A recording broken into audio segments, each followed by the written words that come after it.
So you want to retire early. In today's video, I will talk about 3 pitfalls that could get in your way of achieving a successful early retirement.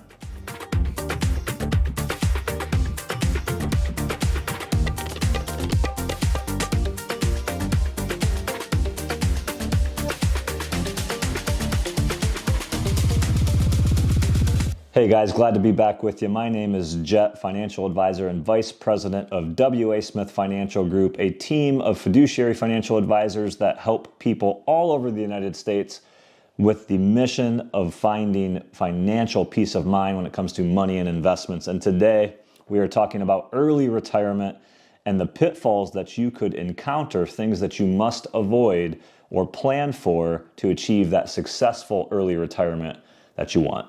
So let's jump in. There is no universal definition for what early retirement is. Could be before age 65, could be before age 60. The Motley Fool's research suggests that over 51% of Americans retire before the age of 61. If you retire early, 3 specific pitfalls we're going to go through. Number 1 is taking distributions from qualified retirement accounts before the age of 59 and a half. So what's that mean? There's a rule.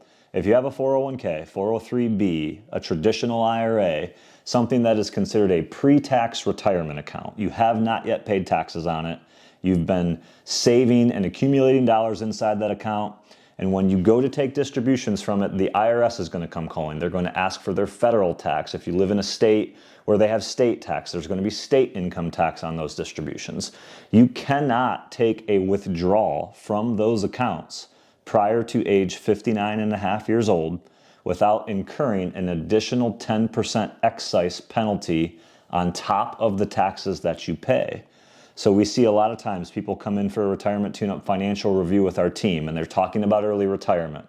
And they know they're going to need to take distributions from their pool, their portfolio, their asset accumulation, and they're 58, they're 56, they're 54, and they don't realize that they can't spend that money without paying an additional 10%. Now, there are some things that you can do here, and this is a lot of time called bridge planning.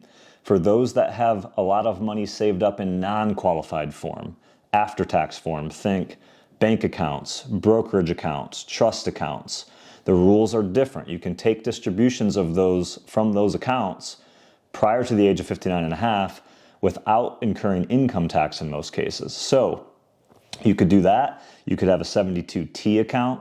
If you have a 401k, little known rule, if you retire from your employer after or on age 55, but before age 59 and a half, you are actually eligible to take premature distributions from your 401k from that 55 to 59 and a half age range without incurring the penalty.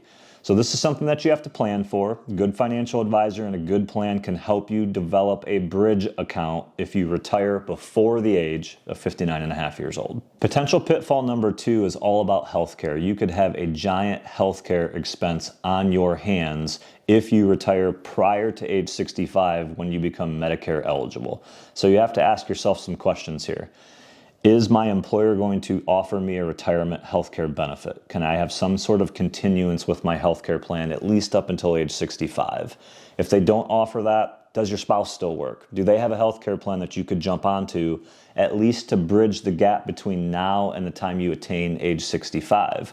COBRA coverage could be an option for you. Employers that have 20 or more employees generally will offer that COBRA continuation of coverage. The difference here, you might have an employer that pays for some of your healthcare or all of your healthcare, and you pay for some or none. In this case, you get the same plan and the same price, but now you have to foot 100% of that bill. It's on you to pay for that coverage, and it's for a limited time. You cannot continue COBRA in most cases for more than 18 to 36 months, depending on your scenario. So you have to look at a couple of options there.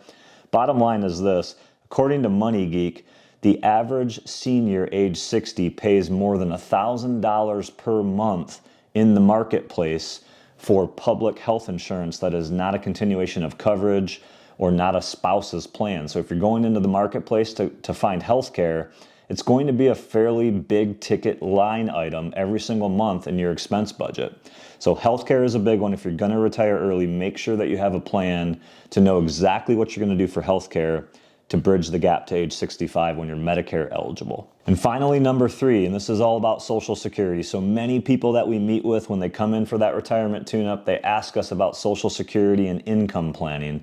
If you're going to retire early and you know that you're going to have to create your own paycheck, because this is the key. You retire early and the paycheck goes away, how are you going to pay your bills? What income streams are you going to have coming in when that day comes? For some, you might have a pension that you can turn on. You might have money stashed at the bank. You might have money in the brokerage account outside of those qualified retirement plans that you're not quite eligible yet if you're not 59 and a half. And Social Security is one of those paychecks that many come to rely on. But the problem with Social Security is that you cannot turn it on at the earliest until age 62. So if you're going to retire prior to age 62, how are you going to bridge the gap to Social Security benefits? For most people that we meet, Social Security doesn't cover 100% of the income need that they have. You might get $1,500 a month from Social Security at age 62. You might get $2,000.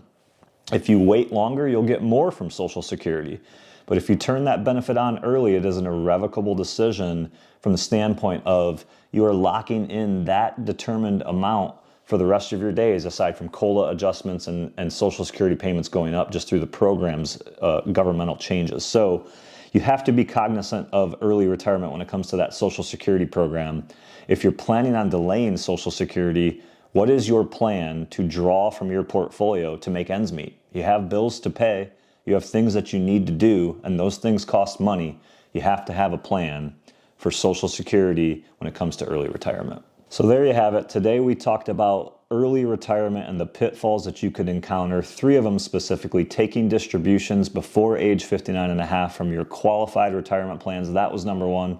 Number 2 was healthcare and the potential expense that you will encounter prior to age 65 and Medicare eligibility. Finally, number 3 was Social Security. The earliest you can turn it on is age 62. And if you're retiring before that, you have to have a plan to bridge that gap. So if you have a specific question about any one of those items, drop it in the comments below. If you'd like to go through your specific situation regarding early retirement with one of our financial advisors, schedule a retirement tune-up financial review, absolutely complimentary. You can click on the link in the description below and we'll help you out with that. If you liked today's video, give us a thumbs up, subscribe to the channel for more great content like this, and don't forget to turn your bell notification on. And thanks for watching. We'll see you next time.